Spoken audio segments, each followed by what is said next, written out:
Bonjour et bienvenue sur le podcast Résilience pour faire ensemble le voyage de transformation de nos traumas issus de l'enfance en croissance et en résilience. Je suis Amandine Mas, j'ai passé 30 ans de ma vie émotionnellement fragilisée par des troubles de stress post-traumatiques qui ont bouleversé mes relations familiales et romantiques surtout, mais aussi amicales et professionnelles. C'est pourquoi je suis devenue coach spécialisée dans la libération des traumas enfouis de l'enfance qui remontent dans nos relations d'adultes pour t'accompagner dans cette belle aventure de la liberté intérieure, quel que soit ton passé. À tout de suite pour un nouvel épisode de Résilience. Bonjour et bienvenue. Dans l'épisode précédent, nous avons vu que la base pour retrouver la sécurité intérieure, c'est de reconnaître quand nous ne sommes plus en sécurité dès que possible. Ça a l'air évident, mais c'est loin d'être facile à faire dans notre société où notre principale injonction est d'être fort et performant. Cela laisse peu de place pour la vulnérabilité et la résilience émotionnelle. Je ne sais pas pour toi, mais j'ai longtemps pensé que j'avais créé de la sécurité dans ma vie, de la force dans mon esprit, de l'indépendance dans mes relations, mais j'étais tellement loin de la vérité. Et en fait, jusqu'à l'âge de 36 ans au moins, je ne savais pas que je vivais dans l'insécurité émotionnelle depuis la petite enfance. Tu peux imaginer quel choc j'ai eu quand mes symptômes de stress post-traumatique se sont amplifiés sans crier gare, notamment dans ma relation de couple. Après les avoir enfermés dans mon corps pendant plus de 30 ans, la cocotte minute a explosé à un moment de ma vie où je voulais créer une relation de couple conscient, mais je voulais aussi m'engager dans une activité professionnelle qui avait du sens pour moi. Mais pour ça, il a fallu que je sorte du déni de mon insécurité et de l'illusion de ce que je pensais être de la sécurité intérieure. Et là, vraiment, mes plans ne sont pas du tout passés comme prévu. Bien au contraire, j'ai eu besoin de me réfugier de plus belle dans mes comportements addictifs, comme la fête et l'alcool par exemple, pour compenser mon désordre intérieur qui prenait de plus en plus de place. Et c'est là que je me suis adressée à des experts et que je me suis formée pour comprendre que mes traumas étaient restés bloqués dans mon corps pendant toutes ces années et que d'année en année, ils dérégulaient mon cerveau et donc ma façon de penser et de créer des relations. J'ai compris que j'étais déconnectée de mon corps sans mes substances addictives et que mon corps, il me communiquait des sensations de danger et d'insécurité non fondées, mais qui reflétaient une insécurité de l'enfance. Et grâce à mes diverses formations dans les pratiques psychocorporelles, les soins énergétiques, le coaching émotionnel, mais aussi et beaucoup d'écriture et d'art-thérapie, j'ai finalement compris que tout ça, ce n'était absolument pas une fin en soi. J'ai appris à mon rythme à me sentir de nouveau en confiance avec mon corps et les émotions qu'il transportait depuis des années. J'ai appris à apaiser mes insécurités et à les transformer en calme et en confiance à chaque fois que la pression monte dans mon corps. Alors, tu dois sûrement me demander, oui, d'accord, mais par où commencer ? Alors après avoir détecté une insécurité émotionnelle, ce que nous avons vu ensemble dans l'épisode précédent, il est, selon mon expérience, important de t'entraîner. Moi, j'appelle ça vraiment l'entraînement émotionnel ou l'apprentissage émotionnel. Il est important de t'entraîner à revenir dans ton corps quand la pression monte, le stress, l'anxiété monte, pour entrer en contact avec tes sensations et tes émotions dès que possible. Dès que ça commence à piquer, dès que ça commence à chauffer, à compresser, à bouger dans ton corps, quel que soit le moment de la journée ou le lieu où tu te trouves. On va voir ensemble comment le faire. Et tu vas voir qu'avec la pratique, c'est de la micro-pratique en fait, un petit peu chaque jour, en tout cas à chaque fois que l'émotion monte, ça va te prendre de moins en moins de temps et d'énergie. Et ça, quelle que soit l'intensité de tes émotions ou la gravité de tes traumas. Au contraire, plus tu vas pratiquer, 1 minute par-ci, 1 minute par-là, plus tu vas gagner de l'énergie et sortir de l'épuisement émotionnel. Le but de ce que nous allons pratiquer ensemble aujourd'hui, dans cet épisode, c'est de retrouver la sensation de calme, de sécurité dans ton corps avant que tes émotions, elles n'explosent ou elles ne se figent. Ça te permet d'apaiser l'alarme émotionnelle dans ton cerveau et harmoniser ta relation corps-cerveau. Des fois, on a l'impression qu'on est un peu débranché entre la tête qui chauffe d'un coup et le corps qui réagit plus. Tu vas pouvoir voir ta situation, par exemple ta situation relationnelle ou ta situation dans ton corps différemment et vivre plus légèrement tes changements émotionnels et relationnels. Moi, ça a été un énorme changement pour moi, puisque mes relations, elles étaient assez chaotiques parce que, poum, ça montait comme un bouchon de champagne, ça explosait. Et tu vas pouvoir, du coup, sortir de ta tête qui pense trop, quand il y a une situation stressante, bam! Et tu vas trouver tes réponses de plus en plus dans ton corps, qui sait comment faire, en tout cas, plus simplement que ta tête. Comme toujours, dans le coaching et l'auto-coaching en émotion que j'enseigne, tu as toujours le choix. Tu peux par exemple commencer tout doucement en demandant à ton intuition la question suivante. Quel est le meilleur moyen pour sortir de ma tête et entrer en contact avec mon corps et mes émotions en toute sécurité maintenant? Il y a un premier choix qui s'offre à toi, c'est ce que nous appelons le scan somatique. C'est une pratique honnêtement incontournable dans la guérison de la douleur, qu'elle soit physique ou émotionnelle, et qui te prend 1 à 2 minutes de ton temps. C'est une pratique approuvée par les thérapeutes, notamment anglo-saxons, pour laisser s'exprimer les émotions bloquées et mieux les libérer. Je vais te guider maintenant pour l'inclure dans ton quotidien.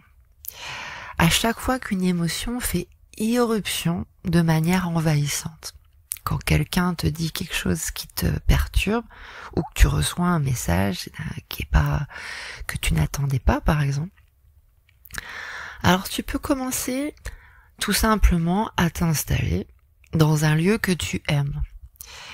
Si c'est un lieu que tu aimes, tu vas normalement t'y sentir plus en sécurité. Et si c'est un lieu que tu aimes et que tu te sens en sécurité, eh bien, tu vas avoir la curiosité plus d'observer autour de toi ce qui te rassure. Voilà. Donc commence à observer autour de toi ce qui te rassure et que tu trouves beau. Quand tu es connecté à quelque chose que tu trouves beau, ça crée de la sécurité intérieure déjà un petit peu. Tu peux observer ce qui te connecte à la nature, à travers la fenêtre par exemple, ou aux plantes qui peuvent se trouver dans la pièce. Tu peux observer aussi les objets, les couleurs ou des personnes que tu aimes à travers des photos. Voilà, des objets, des couleurs, des personnes que tu aimes et donc qui créent de la sécurité intérieure. Donc maintenant tu es prêt, on va y aller doucement. Je vais t'inviter à diriger ton attention de l'extérieur, donc de la pièce, du lieu dans lequel tu te trouves en sécurité, vers l'intérieur de ton corps, de l'extérieur à l'intérieur, et de descendre ton attention de la tête et ton cerveau vers le bas du corps, Descends lentement ton attention du haut vers le bas et tu peux commencer à scanner les sensations des parties du corps qui t'appellent maintenant. Ça peut être des espèces de petits flashs ou des petites lumières ou des petites sensations et tu sais tout de suite les parties de ton corps qui demandent ton attention un petit peu plus maintenant. Et tu peux aussi descendre ton attention sur les parties de ton corps qui sont en contact avec le sol ou la surface sur laquelle tu es posé. Tu peux commencer déjà à sentir ton poids sur cette surface et tu peux ralentir, faire une pause et simplement observer les mouvements de ton corps comme si tu étais dans un musée ou dans une forêt, si tu préfères. Tu observes. Par exemple, comment est ta respiration? Est-elle plutôt courte ou longue? Ou plutôt bloquée à certains endroits ou plutôt fluide à d'autres endroits? Et ça te donne une première idée de l'état de ton système nerveux à cet instant.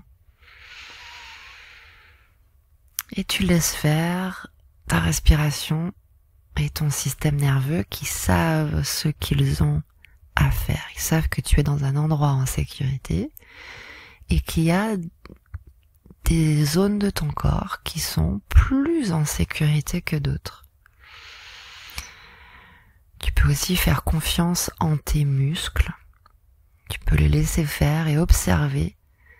Ils savent ce qu'ils ont à faire. Observe tes muscles et ressens quelle zone de ton corps attire le plus ton attention maintenant. Quelle principale sensation observes-tu? Voilà. Tu peux observer une contraction, par exemple, musculaire, ou une dilatation musculaire, une pression, ou comme des fourmis, ou peut-être une chaleur, ou un espèce de vide. Quelle est la principale sensation maintenant? Et si cela t'aide, tu peux poser une main où ton corps s'active ou réagit. Dans tous les cas, tu peux vraiment regarder, écouter ce qui se passe maintenant, comme si tu étais devant un film. Et le but du scan somatique, c'est de rester avec l'inconfort, avec amour et respect. Tu restes avec l'inconfort que tu observes maintenant, avec amour et respect pour toi et les messages que ton corps t'envoie. Plus tu restes avec l'inconfort, plus vite la sensation se dissout. Mais c'est une question de pratique. Pour cela, observe simplement pour l'instant tes résistances, tes blocages et tes réactions. Reste avec elles. Envoie-leur de l'amour, du respect. Et simplement écoute ce qu'ils ont à te dire et une fois qu'ils auront délivré leur message, ces résistances vont partir et laisser place à d'autres sensations. Et voilà. C'est tout. Sache simplement que tu peux le faire en toute sécurité. Tu es en sécurité dans ton corps, dans ton temple, dans ta maison, quel que soit ce qui s'est passé dans le passé. Tu n'as pas besoin d'avoir peur maintenant, car il n'y a pas plus de danger maintenant. simplement des sensations corporelles qui bougent comme des nuages. Tu es simplement là maintenant pour témoigner ce qui est présent en toi. Maintenant, un peu plus à chaque fois que tu fais cet exercice. Tu es là pour muscler ton muscle de la sécurité intérieure, ressens ce qui relâche. Tu es en sécurité, donc tu peux relâcher. Tu es là pour permettre à tes sensations corporelles et émotionnelles de s'exprimer et de se relâcher, de se libérer. Tu es là pour les autoriser à vivre ce qu'elles ont à vivre, par exemple une contraction et après une décontraction. Va jusqu'au bout de toutes ces sensations et de ces mouvements et de ces changements. Tu es en train de créer de l'espace. Et quand tu sens que tu as plus d'espace pour continuer ta journée dans de meilleures conditions émotionnelles qu'avant cet exercice, tu peux, si tu le souhaites, noter dans un cahier comment ton corps se sent après cette pratique par rapport au début de la pratique. Et dis à ton corps que tu peux refaire cet exercice dès qu'il en a besoin. 1 ou 2 minutes suffisent et tu peux le faire n'importe où, n'importe quand. Je t'encourage à intégrer ce scan somatique dans ta journée dès que tu sens une petite sensation, quelque chose qui pique, qui bouge, qui brûle, qui est différent, pas normal. Dès que tu sens que le stress et les tensions musculaires s'accumulent, personnellement, je le fais pendant 1 minute seulement, dès que possible. Dès que je me sens déstabilisée, je n'attends pas. Et tu vas voir que les résultats vont s'installer après chaque micro-pratique de scan somatique. Ton système nerveux, il va se réguler par lui-même. Ton corps, il va peu à peu libérer l'énergie traumatique et la transformer en énergie vitale. Donc tu vas avoir plus d'énergie. Tu vas aussi faire plus confiance en la sagesse de ton corps et la sagesse de ta respiration pour évacuer les émotions bloquées depuis l'enfance, dans tes relations et aussi dans ton transgénérationnel. Ce scan somatique, c'est une des pratiques avec lesquelles je commence mes séances de coaching en émotion. Il y en a beaucoup d'autres que je vais te partager dans les prochains épisodes de ce podcast. Et tu peux aussi, si tu le souhaites, pratiquer le scan somatique et toutes les autres pratiques de libération émotionnelle avec moi. Je t'invite pour ça à réserver ta première séance gratuite sous cet épisode pour qu'on se rencontre une première fois et que tu puisses pratiquer mais aussi me parler de ton histoire émotionnelle et voir ensemble ce qui est le plus adapté pour toi pour être libre dans tes émotions et tes relations quel que soit ton passé. Je t'embrasse et je te dis à la prochaine séance. Au revoir.